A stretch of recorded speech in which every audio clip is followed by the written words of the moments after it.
Medical termination of pregnancy act 1971.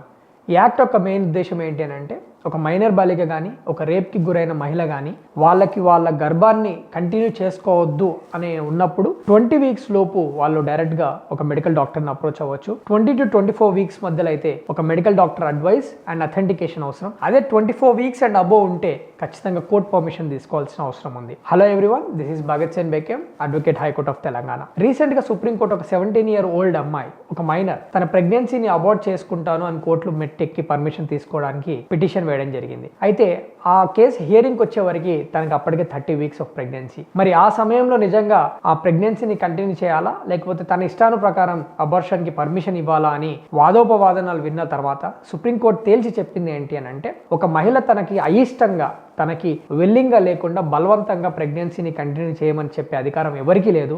వాళ్ళ body, వాళ్ళ physical, mental well being కంటే కూడా ఏది ఇంపార్టెంట్ కాదు. ఫండమెంటల్ రైట్ ప్రొటెక్షన్, వాళ్ళ యొక్క స్వతహా హక్కులను కాపాడాల్సిన బాధ్యత ఈ రాజ్యాంగం పైన, ఈ కోర్టు పైన ఉందని చెప్పి ఆ అమ్మాయిని అబార్షన్ చేసుకోవడానికి పర్మిషన్ ఇవ్వడం జరిగింది. ఇది మహిళా హక్కులకి ఒక మంచి తీర్పు అని చెప్పి ఈ సందర్భంగా నేను అనుకుంటున్నాను. సో మహిళలందరికీ కూడా ఇది తెలియాల్సిన అవసరం ఉందని నేను భావిస్తూ, know your rights, know your legal remedies. Thank you.